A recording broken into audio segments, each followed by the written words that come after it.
All right, I've had a request by my dad to explain what some of the equipment is, so as he's watching the videos he knows what I'm talking about. So we'll go ahead and attempt that now.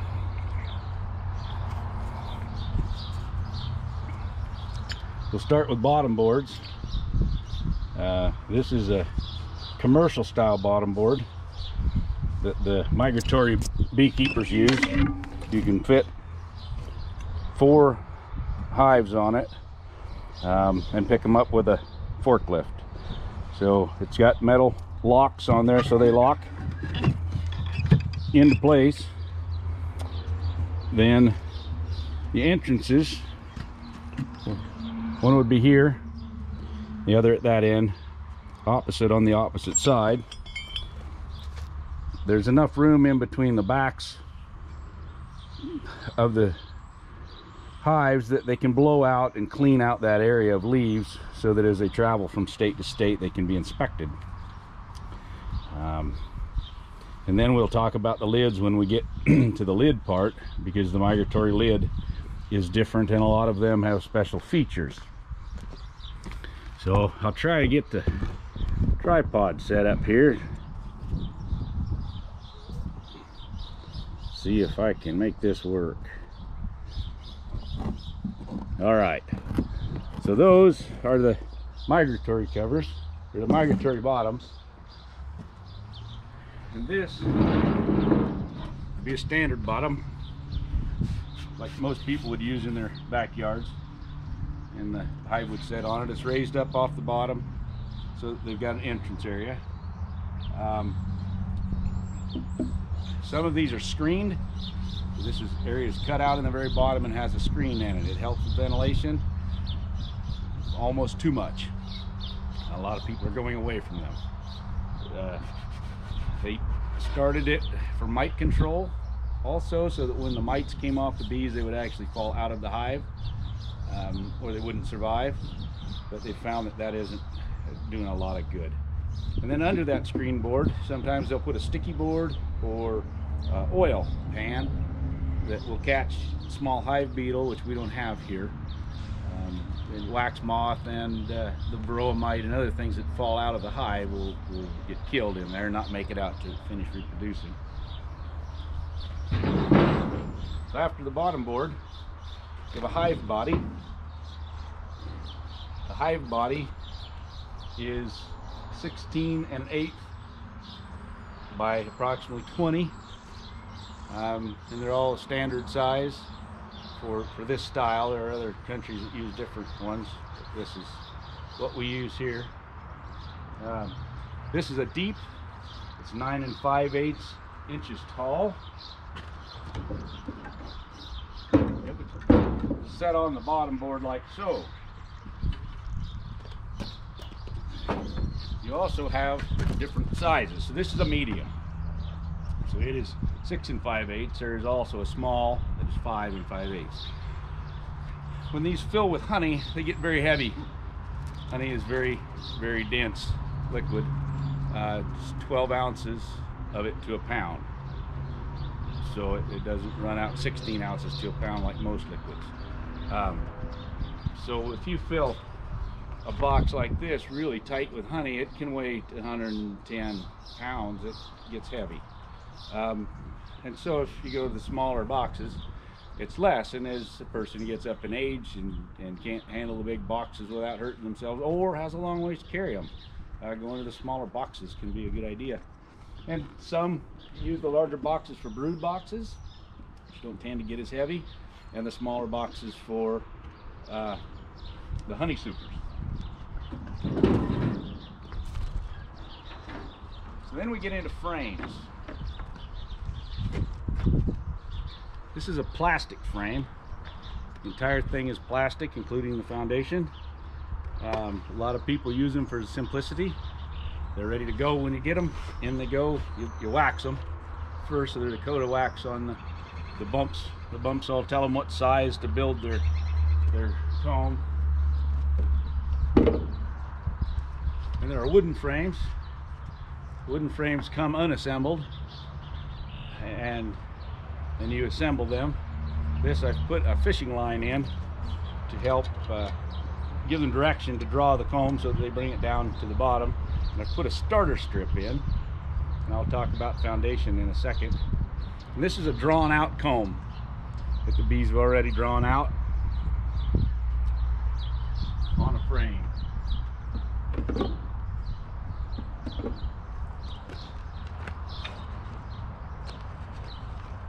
And this is how the frames come: a top, a pair of sides, and a bottom. And you put them together and glue them, and there's a bee checking them out. It's not even put together. So there's work involved in assembling the frames. The other thing I'll talk about at this point, because this goes in the hive also, is a feeder. This feeder goes inside. Makes it harder for it to be robbed by other bees. It has holes and what they're calling ladders to get down inside to the liquid, the syrup you put in here. A lot of guys won't run these tops. They'll just throw something in the bottom for them to walk on so they don't fall in and drown. And a lot of guys say it doesn't really matter. They'll climb up and down the sides. So, in beekeeping, you will find that there are multiple answers to every question, and then there's the bee's answer, and the bee's answer is usually different. Another type of feeder, while we're on feeders, goes on top. There's a hole in this board, a jug like this with very small holes in the top. It's filled with syrup, sits in the hole. You then can put another box on it and a lid to cover it up so the sun doesn't shine in it, and you make it get hot and cold as much and squirt liquid all over the bees. The problem I've had with these is when they do get hot and leak, they run syrup all over inside the hive that then runs out of the hive and starts other bees robbing. They find easy food and they start coming for it, and it focuses them then on this hive, which is usually, you know, if you're feeding it, they're not as strong as they could be. Another type of feeder takes a mason jar and slides in the front.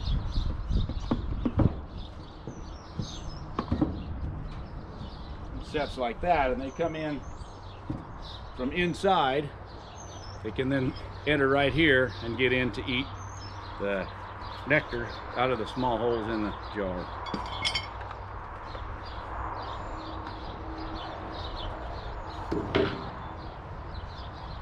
Next, we have tops. So I started learning about bees. I realized they needed top ventilation as much as bottom. I understand construction a little bit, and it doesn't do any good to move air in the bottom of the hive. You can't move it out the top.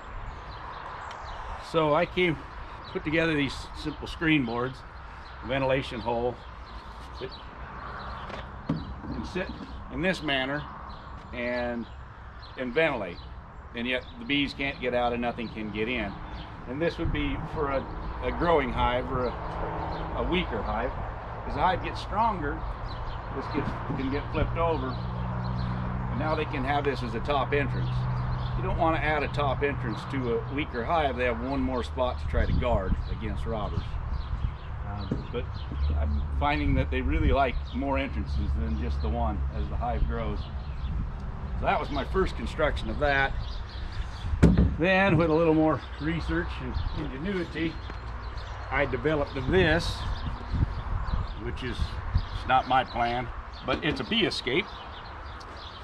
When it's placed on the hive in this manner, and this screen is removed, and you put honey boxes on top that you're ready to harvest, the bees will go down through this because they have no other way to get out. And they will come out these slots into the lower hives, and then they can't figure out how to get back in. Which means when you come to harvest the honey, there aren't bees in those boxes, which is a lot easier. Otherwise, you have to get the bees out of the box before you try to take them home and get the honey. I've put an extra screen on these for now because I don't need them for that purpose, which allows me to use it as a screen ventilation board to just vent like so, or turn it over and use it as the top entrance like my other. The other thing that I found with this is the ants will get in this top. They really love this warm, dry spot up here with sugar right below them. Pretty great place for an ant. But I can put ant bait up here that the bees can't get to. And so that's kind of nice when I have a major ant problem in a hive. I can get bait on them. So that sits up on the hive like so. And then we get into lids.